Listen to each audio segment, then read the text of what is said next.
नमस्कार दोस्तों। यंत्र इंडिया लिमिटेड में अगर आप अप्रेंटिस करना चाहते हैं तो ये फॉर्म ओपन हो चुका है। आप फॉर्म को फिलअप कर सकते हैं बिना किसी त्रुटि के। हम आपको स्टेप बाय स्टेप जानकारी देंगे। अगर आपने आईटीआई कर रखा है या नहीं कर रखा है, यानी कि आईटीआई या नॉन आईटीआई वाले दोनों फॉर्म को फिलअप कर सकते हैं। इसमें कोई एंट्रेंस एग्जाम नहीं होने वाला है, ये डायरेक्ट भर्ती होगी। यानी कि आपका हाई स्कूल और आईटीआई की जो मेरिट बनेगी उसके बेस पर आपका सिलेक्शन किया जाएगा। फिर आपका डॉक्यूमेंट वेरिफिकेशन होगा, मेडिकल जांच होगी। अगर सब कुछ सही रहा तो आपका यंत्र इंडिया लिमिटेड में किसी भी कारखाने में आप जॉब कर सकते हैं, अप्रेंटिस कर सकते हैं और आपको सर्टिफिकेट भी मिल जाएगा। तो आज के वीडियो में आपको बताने वाले हैं किस तरीके से आप अपने फॉर्म को फिलअप करेंगे बिना किसी त्रुटि के। चलिए आपको ले चलते हैं कंप्यूटर के स्क्रीन पर और आपको दिखाते हैं किस तरीके से अपने फॉर्म को आप फिलअप करेंगे।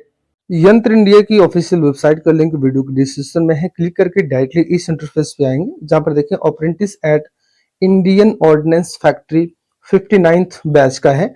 और यहाँ पर देखिए यंत्र इंडिया लिमिटेड, ये इस प्रकार का इंटरफेस आपके सामने आएगा। अब चलिए हम आपको बता दें किस तरीके से आप अपना रजिस्ट्रेशन करेंगे। इसका जो शुरुआती डेट है वो 1/2/26 से लेकर 3/3/2026 के रात के 12 बजे तक ही चलेगा। उसके पहले आप अपने फॉर्म को फिलअप कर लीजिए। रजिस्ट्रेशन करने के लिए आपको स्क्रॉल करके नीचे की तरफ आना है, चेकबॉक्स पे टिक करेंगे और न्यू रजिस्ट्रेशन के ऑप्शन पे क्लिक करना है। यहाँ पे जो आप डेटा फिलअप करेंगे वो हाई स्कूल मार्कशीट के अनुसार फिलअप करेंगे। जैसे कैंडिडेट का नाम क्या है वो फिलअप करेंगे। फिर कैंडिडेट के फादर का नाम आपको फिलअप करना होगा यहाँ पर, और यहाँ पर मदर का नाम फिलअप करना होगा। क्या आपने आईटीआई कर रखी है, नहीं कर रखी है? आपने कर रखी है तो एक्स आईटीआई करेंगे, नहीं कर रखी है तो नॉन आईटीआई करेंगे। अब यहाँ पर आपने जो आईटीआई कर रखी है तो कितने साल का है, 1 साल वाला है, 2 साल का है, ये 2 साल का है। और ईयर मंथ कितने का, 0। कैटेगरी आपकी क्या है, जनरल, ओबीसी, एससी, एसटी क्या है वो बताएंगे। उसके बाद आप ओबीसी हैं तो क्रीमी लेयर में आते हैं कि नॉन क्रीमी लेयर में आते हैं, तो ये नॉन क्रीमी लेयर में आते हैं क्योंकि इनकी फैमिली इनकम 8 लाख से कम है। अब कैंडिडेट क्या पीडब्ल्यूडी यानी कि हैंडीकेप्ड है, नहीं है। डेट ऑफ बर्थ फिलअप करेंगे आप यहाँ से, मंथ, ईयर और अपना डेट चूज करेंगे। उसके बाद कितने साल के आप हो गए हैं वो यहाँ पर दिखाई देगा। फिर आपका जेंडर क्या है, मेल है फीमेल है। मोबाइल नंबर यहाँ पर आपको देना होगा और सेंड मोबाइल ओटीपी करेंगे तो आपके मोबाइल पर एक ओटीपी जाएगी, आप उसे यहाँ पर फिलअप करेंगे और वैलिडेट मोबाइल ओटीपी करेंगे तो बड़ी आसानी के साथ आपका वैलिडेट हो जाएगा। उसी तरीके से आप अपनी ईमेल आईडी को फिलअप करेंगे। उसी तरीके से आप अपनी ईमेल आईडी को यहाँ पर फिलअप करेंगे। फिर सेंड ईमेल ओटीपी करेंगे तो आपकी ईमेल आईडी पर भी एक ओटीपी भेजी जाएगी जिसे आप इस बॉक्स में फिलअप करेंगे और वैलिडेट ईमेल ओटीपी करेंगे। अब आपके सामने एक कैप्चा कोड दिया गया है, इस कैप्चा कोड को आपको फिलअप करना है। उसके बाद आप स्क्रॉल करके थोड़ा सा नीचे की तरफ आएंगे, एग्री के ऑप्शन पे क्लिक करेंगे और सबमिट करेंगे। इतना करते ही आपने जो फॉर्म फिलअप किया उसका विवरण आ जाएगा। इसका प्रीव्यू कर लीजिए, एडिट करना है तो एडिट करिए, अगर कंफर्म कर दीजिए। हमने जिसे कंफर्म किया तो हमारे सामने एक यूजर आईडी और पासवर्ड दे दिया गया है, इसको नोट डाउन कर रख लीजिए या फिर आप एक फोटो खींच लीजिए, अभी इसकी जरूरत आपको पड़ेगी। तो यहाँ से हमने इसको कॉपी कर रखा है। अब यहाँ पर ओके करेंगे। अब आपको जो पुराना यूजर आईडी पासवर्ड मिला है उसके जरिए आपको यहाँ पर लॉगिन करना पड़ेगा। तो हमने यहाँ पर यूजर आईडी और पासवर्ड फिलअप कर दिया है, कैप्चा कोड डालेंगे और लॉगिन करेंगे। इतना करने के बाद अभी आपसे जो नया पासवर्ड है वो बनाने के लिए कहा जाएगा। अब फिर से आपको यहाँ पर अपना रजिस्ट्रेशन नंबर फिलअप करना होगा और फिर से अपना डेट ऑफ बर्थ फिलअप करेंगे, डेट मंथ और ये चूज करेंगे। उसके बाद आपका जो पुराना पासवर्ड है पहले उससे फिलअप करिए इस बॉक्स में। उसके बाद आपको एक नया पासवर्ड बनाना पड़ेगा और आप जो नया पासवर्ड बनाएंगे वो मिनिमम 8 कैरेक्टर का होना चाहिए, जिसमें आप नंबर, स्पेशल कैरेक्टर और कैपिटल लेटर या स्मॉल लेटर यूज करेंगे। इस तरीके से दिया गया आपको विवरण। अब आपको यहाँ पर सबमिट करना है। इस तरीके से सबमिट करेंगे तो आपका जो पासवर्ड है वो यहाँ पर बदल गया है। अब आपको ओके करना है। अब देखिए आपका जो नया पासवर्ड है वो यहाँ पर दिखाया जा रहा है, आप ओके कर लीजिए। अब आपको करना क्या है, यहाँ पर कि जो करंट आपका कॉन्टेक्ट डिटेल है वो बताना पड़ेगा। जैसे कि पोस्टल एड्रेस है, आपका गांव कौन सा है, तहसील कौन सा है, पोस्ट कौन सा है, स्टेट क्या है आपका, डिस्ट्रिक्ट क्या है, और पिन कोड, आपके एरिया जो पिन कोड होता है 6 अंकों का वो फिलअप करेंगे। और यहाँ पर पूछा जाए permanent address same as above, तो यहाँ पर आपको यस कर देना है। उसके बाद आपको सबमिट करना है। इतना करने के बाद अगले स्टेप पे हम आ जाते हैं। सबसे पहला ऑप्शन क्या दिखाई दे रहा है, यहाँ पर 3 ऑप्शन है, याद रखिएगा कि एक तो अप्लाई और एडिट का ऑप्शन है, एक पेमेंट का है और प्रिंट एप्लीकेशन का है। ठीक, तो यहाँ पर जैसे हम क्लिक करते हैं तो पूरा विवरण हमको दिखाया जा रहा है कि आप जो फॉर्म फिलअप कर रहे हैं उसके लिए क्या एजुकेशन क्वालिफिकेशन रखी गई है और कौन कौन फॉर्म को फिलअप कर सकता है, पूरा विवरण आपको यहाँ पर दिया गया है। जैसे कि आईटीआई वाले भी फिलअप कर सकते हैं या फिर जिन्होंने हाई स्कूल की परीक्षा मात्र पास कर रखी है वो भी फिलअप कर सकते हैं। हमें फॉर्म फिलअप करना है। इन तीनों ऑप्शन में से मुझे पहला ऑप्शन पहले कंप्लीट करना होगा, अप्लाई के। इस अप्लाई वाले ऑप्शन पे हम क्लिक करते हैं। इतना करने के बाद आपने फॉर्म तो फिलअप ही कर रखा है काफी कुछ, बस कुछ ही डेटा आपको फिलअप करने हैं। पूछा जा रहा है कि आपके पास आधार कार्ड है या नहीं है।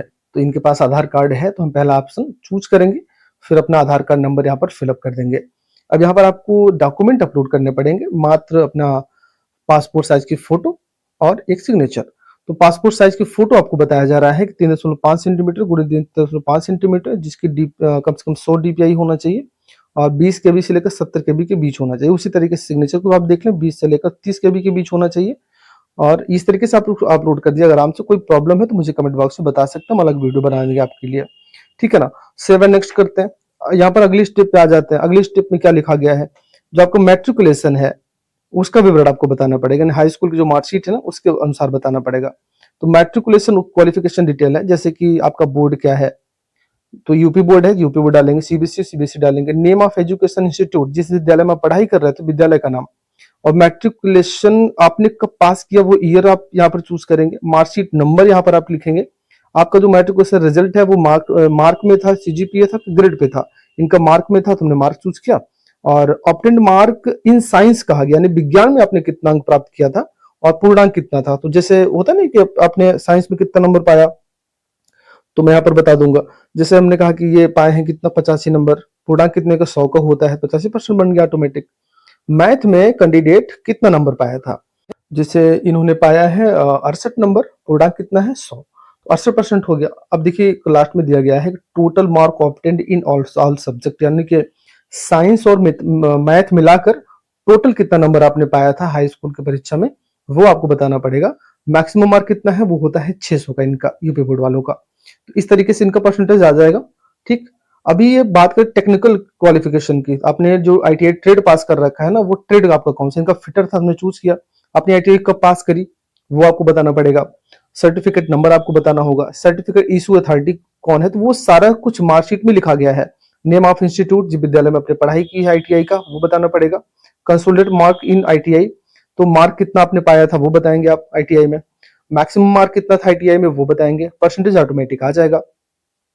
तो अब जो आपका हाई स्कूल है और आईटीआई है उसका देखिए नीचे दिया एवरेज परसेंटेज दिया गया है, तो आप जिसे 75% का बन गया, आपने देख लिया आपका एवरेज बना है। हम नेक्स्ट करते हैं, आगे आते हैं। यहाँ पर आपको प्रेफरेंस डिटेल देनी होगी, जैसे ट्रेड अप्लाइड फॉर, फिटर के लिए कर रहे हैं, ऑप्टिकल वर्कर के लिए, तो ये फिटर से इन्होंने किया है तो आपको किस में डालना है, फिटर पे ही डालना है।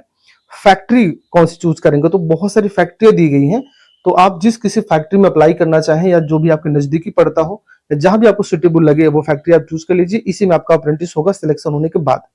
और आप जानते हैं इसका सिलेक्शन कैसे होगा, इसका होगा सिर्फ मेरिट बेस पर। तो अब यहाँ पर देखिए ये स्कैनिंग अपलोडिंग बताया जा रहा है, क्या क्या स्कैन करना आपको। कैंडिडेट का आधार कार्ड अपलोड करना पड़ेगा, ठीक है ना, जिसका प्रारूप दिया गया है कि इस फॉर्मेट में होना चाहिए, कितने केबी से कितने केबी के बीच होना चाहिए। एसएससी यानी मैट्रिकुलेशन 10th की मार्कशीट अपलोड करनी पड़ेगी, जो पीडीएफ में जेपीजी में चल जाएगा, 100 केबी से 200 केबी के बीच होना चाहिए। और अपलोड सेमेस्टर ईयर आईटीआई वाला जो आपने प्रमाण पत्र पाया होगा और मार्कशीट पाई होगी, ये सारा विवरण यहाँ पर आपको फिलअप करना पड़ेगा। ट्रेड सर्टिफिकेट और मार्कशीट दोनों अलग अलग है। एनसीबीटी जो भी होगा अपलोड करेंगे। अपलोड कास्ट सर्टिफिकेट लास्ट में है, तो आप भाई जैसे ओबीसी एससी एसटी वाले हैं तो उनका जाति प्रमाण पत्र बनता है, जनरल वालों का नहीं बनता है तो उनको अपलोड नहीं करना है, उनको ऑप्शन ही नहीं आएगा तो अपलोड क्या करेंगे। तो चलिए फटाफट से हम सभी डॉक्यूमेंट को अपलोड करते हैं। मैं आपसे फिर कह रहा हूं, अपलोड करते समय कोई प्रॉब्लम आ रही है तो मुझे कमेंट बॉक्स में बताइएगा, डेटा गलत मत फिलअप करिएगा, क्योंकि आपकी जिंदगी का सवाल है, भविष्य का सवाल है। आपका एक एक पल आपके लिए बहुत हार्ड होता है, कि आपका टाइम बर्बाद होगा तो नुकसान बहुत बड़ा होगा आपका। इसलिए फॉर्म को बहुत ध्यान से फिलअप करना चाहिए। अब हमने फॉर्म फिलअप कर दिया, चेकबॉक्स पे टिक करेंगे और फाइनली सबमिट करेंगे और कंफर्म करेंगे।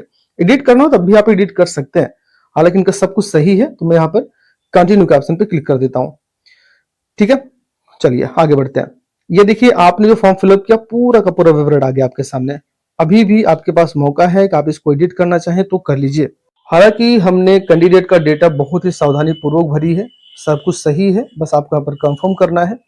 अब बात आती है ऑनलाइन पेमेंट की, मुझे पेमेंट करना होगा। पेमेंट कितनी कटेगी, 236 रुपए की, ठीक। अब आपको चेक बॉक्स पे टिक करना है और प्रोसीड टू करना है, यानी क्लिक टू प्रोसीड करना है। इतना करने के बाद आपके सामने कई ऑप्शन आएंगे। हम यहाँ पे यूपीआई के जरिए करना चाहते हैं, यूपीआई पे क्लिक करेंगे, यूपीआई क्यूआर कोड करेंगे और पे नाउ करेंगे तो आपके सामने क्यूआर कोड आ गया है। इसको आप स्कैन करिए, पेमेंट कर दीजिए। पेमेंट होने के जस्ट बाद इस तरीके से आ जाएगा। अब अपने फॉर्म को आप यहाँ से प्रिंट कर सकते हो। अब आप प्रिंट करेंगे तो आपका फॉर्म आ गया। फोटो के जस्ट नीचे का ऑप्शन है प्रिंट एप्लीकेशन का। मैं आपको दिखा दूं, यहाँ पर फोटो के जस्ट नीचे प्रिंट एप्लीकेशन है, यहाँ पे क्लिक करिएगा, पीडीएफ बन जाएगा। इस तरीके से अपना फॉर्म आप फिलअप कर सकते हैं।